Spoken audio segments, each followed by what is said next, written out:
You. You are still giving your energy to people who have done nothing to earn it. You are still rehearsing conversations with people who don't deserve a sentence.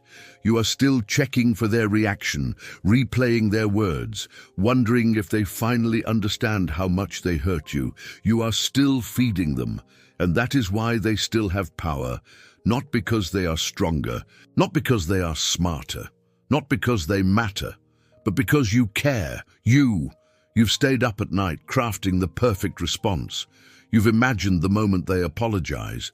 You've fantasized about the day they realize what they lost. You've carried their betrayal in your chest like a stone you refuse to put down. And every single second of that is supply. You think you're processing. You think you're protecting yourself. You think you're holding them accountable in your mind. But what you're actually doing is continuing the relationship on their terms, inside your own head. You're the one still showing up. You're the one still engaged. You're the one still spending emotional currency on someone who is not even in the room. Here is the truth Machiavelli understood, and most people never learn. The only reason they have power over you is because you care. You feed them your anger. You feed them your explanations. You feed them your need to be understood. You feed them your tears. And as long as you do, they are never truly gone. But the exact moment you stop caring, they go bankrupt.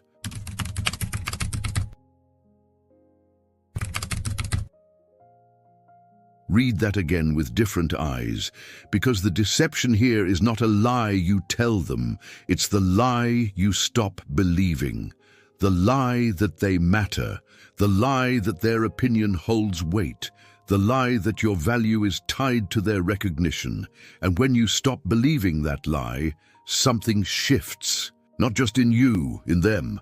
Because narcissists, manipulators, emotional parasites, toxic friends, covert operators, they all run on the same fuel: your reaction.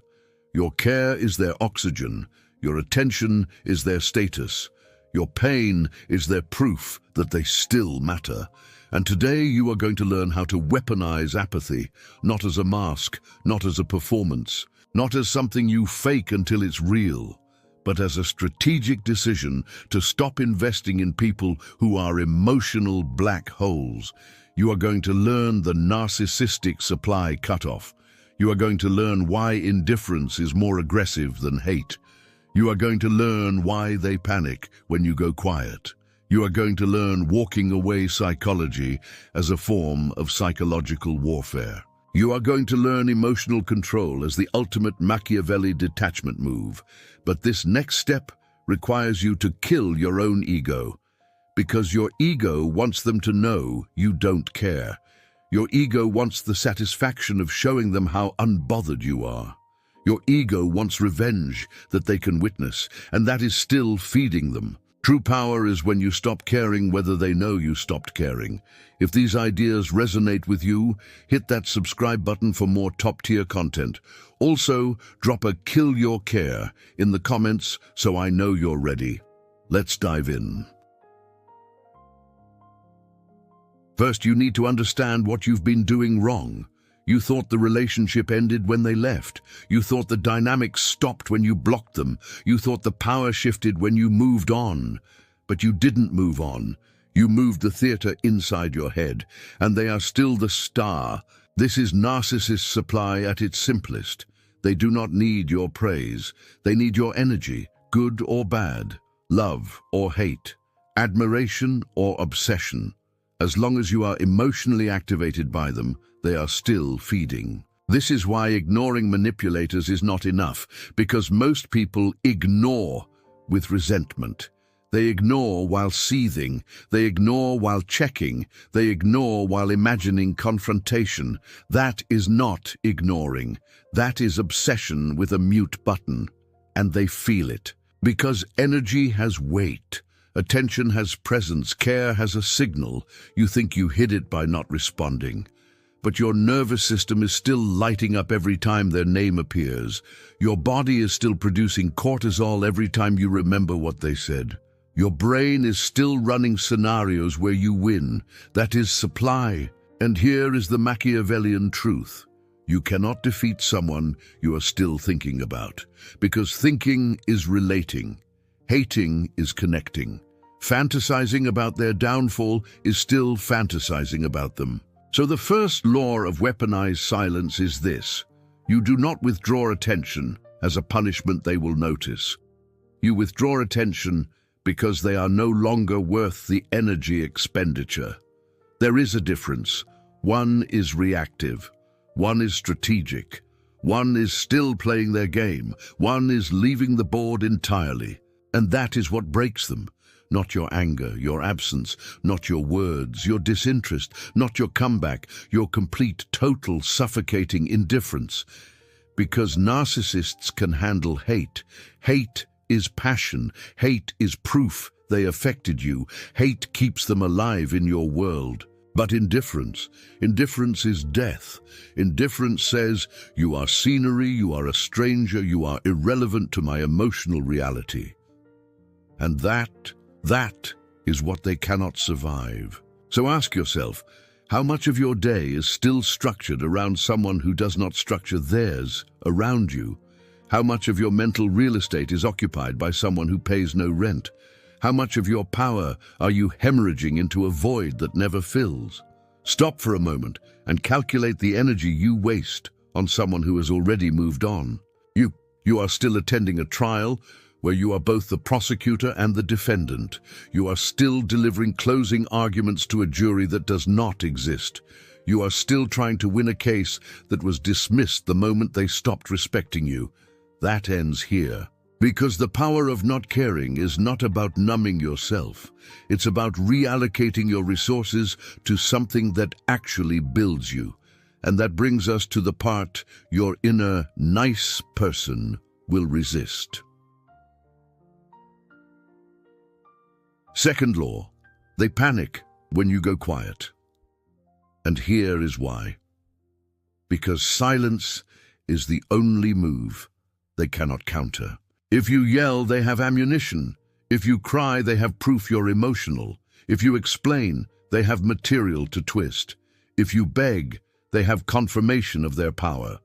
But if you go silent, truly silent, no explanation, no closure, no final word, no reaction, you become a locked door. And manipulators, narcissists, and emotional vampires are not used to lock doors. They are used to people who leave the door cracked. People who say, I'm done, but keep responding. People who block and unblock. People who go no contact, but still watch their stories. That is not silence. That is noise with a delay. Real silence is opaque. Real silence is a void.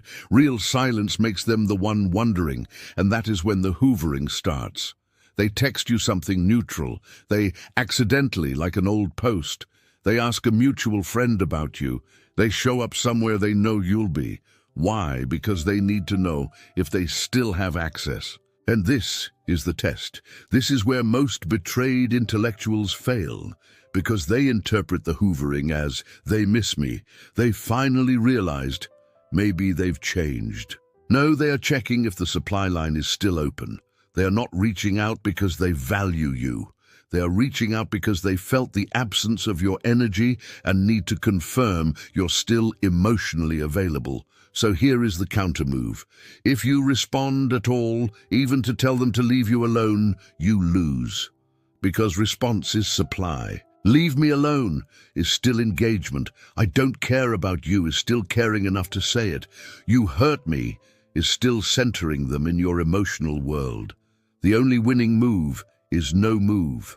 Silence, not as a tactic to manipulate them into chasing you, but as a boundary you enforce, because your peace is more valuable than their curiosity. And here is what happens when you hold the line. At first, they escalate. They might love bomb. They might provoke. They might play victim. They might rage. They might suddenly apologize. All of it is designed to get you to break silence, because once you respond, they have you back in the cycle. But if you hold, if you stay silent through the love bombing, if you stay silent through the provocations, if you stay silent through the fake apologies, they stop. Not because they respect you, but because you are no longer a reliable source. And manipulators are efficiency machines. They do not waste energy on supply that doesn't flow. So they move on, and you, finally, are free. But freedom requires one more thing. You have to stop checking if they moved on. You have to stop hoping they're suffering. You have to stop wondering if they think about you. Because that is still care, and care is the chain. Third law, your ego must die before your peace can live. This is the hardest part, because your ego wants them to know you're thriving. Your ego wants them to see you've upgraded. Your ego wants them to regret. And that desire, that need for them to witness your glow-up is the last thread keeping you tied. So here is the brutal truth. If you post for them to see, you're still performing for them. If you hope they hear about your success, you're still seeking their validation. If you want them to hurt the way they hurt you, you're still emotionally entangled. True detachment is when their existence becomes irrelevant to your narrative, not because you forgave them in some spiritually bypassed way, but because you genuinely do not care what they think, feel, know, or experience. They are a stranger, and strangers do not get access to your inner world. Strangers do not get updates. Strangers do not get explanations. Strangers do not get closure. This is stoic indifference as a weapon, not cold, not cruel, just absent. And absence is the most violent thing you can do to someone who needs your reaction to feel real. Now here is where most people get stuck. They confuse not caring with not feeling. You are allowed to feel, you are allowed to grieve, you are allowed to be angry, but you process that away from them. You do not give them the satisfaction of seeing it. You do not give them the supply of knowing they still affect you. You feel it, you sit with it, you let it move through you, and then you let it go. Not because they deserve your peace, but because you do. And this is the shift from "I'm hurt by them" to "I have bankrupted them by withdrawing my energy." You are not the victim. You are the creditor who stopped lending, and now they are in debt to a silence they cannot repay. Fourth law, indifference is more aggressive than hate. People do not understand this until they've lived it, but hate is loud. Hate is reactive. Hate is evidence of investment. Indifference is quiet. Indifference is proactive. Indifference is evidence of divestment. And divestment is what kills narcissistic supply. Because when you hate someone, you are still in relationship with them. You are still measuring yourself against them. You are still giving them real estate in your nervous system. But when you are indifferent, you have evicted them. Not with violence, with neutrality. And neutrality is unbearable to people who are used to being the main character in your emotional story. So this is the framework. Hate says, "You hurt me and I will make you pay." Indifference says, "You are irrelevant to my future." Hate says, "I need you to understand what you did." Indifference says, "Your understanding is not required for my peace." Hate says, "I want you to suffer." Indifference says, "Your suffering is not my concern." Do you see the power shift? Hate keeps you bound. Indifference sets you free. And freedom is the ultimate revenge. Because they do not get to live in your head. They do not get to haunt your progress. They do not get to occupy the space where your future is being built. You take that space back. Not with a declaration, not with a confrontation, not with a final message. You take it back by simply reallocating. You stop thinking about them. You stop talking about them. You stop referencing them in your origin story. They become a footnote, then a blur, then nothing, and that nothing is your victory. Fifth law, how to execute the cutoff without breaking. Because knowing you should stop caring and actually stopping are two different things. So here is the protocol. Step 1, accept that closure is a myth. You are not going to get the apology. You are not going to get the acknowledgement. You are not going to get the conversation where they finally see you. Let that go. Not because it's noble, but because waiting for it keeps you hostage. Closure is not something they give you. Closure is something you give yourself by deciding the story is over. Step 2. Block without announcement.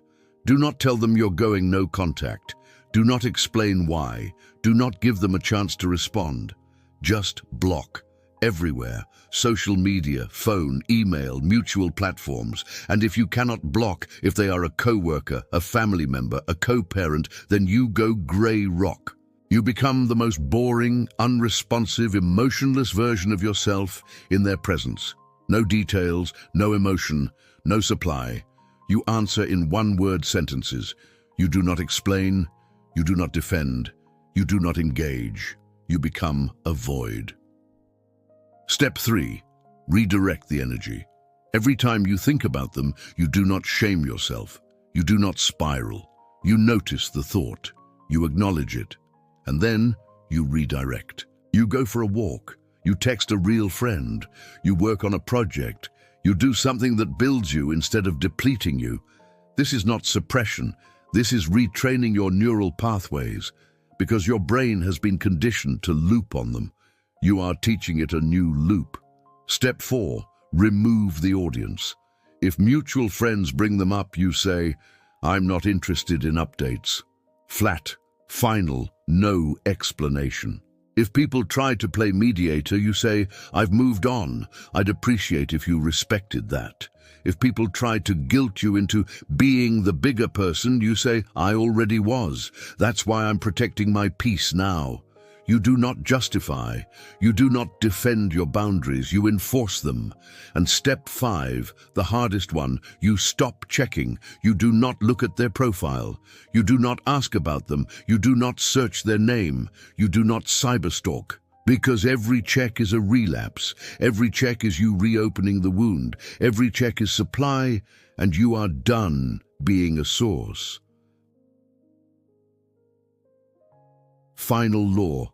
Your silence is not empty. It is heavy. And when you deploy it correctly, it does not feel like absence. It feels like consequence, because people who are used to your attention, your care, your energy, your forgiveness, they feel the weight of losing it. Not immediately, not always in ways you'll see, but they feel it. And the beautiful, brutal truth is this: you do not need to see them suffer to be free. You do not need confirmation that they miss you. You do not need proof that they regret it. You just need to stop caring if they do. Because the moment you stop caring, they lose power. Not because you took it from them, but because you stopped giving it. You stopped feeding the dynamic. You stopped playing the game. You stopped being available for their chaos. And in that withdrawal, you reclaimed yourself. Not the version of you that needed their approval, the version of you that exists independently, the version that does not need an audience, the version that is whole without their witness. That version is untouchable, and that is who you become when you master weaponized apathy. Not cold, not broken, not numb, just sovereign. A silent strategist.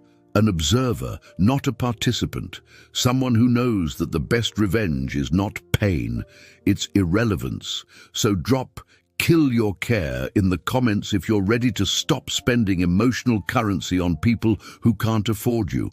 Subscribe if you're ready to become someone whose silence has more weight than most people's words. And whatever you do, don't stop now. The on-screen video matters more than you think. Trust me, you don't want to miss it. I'll see you there. See what others miss. Know what others fear. Become who others can't.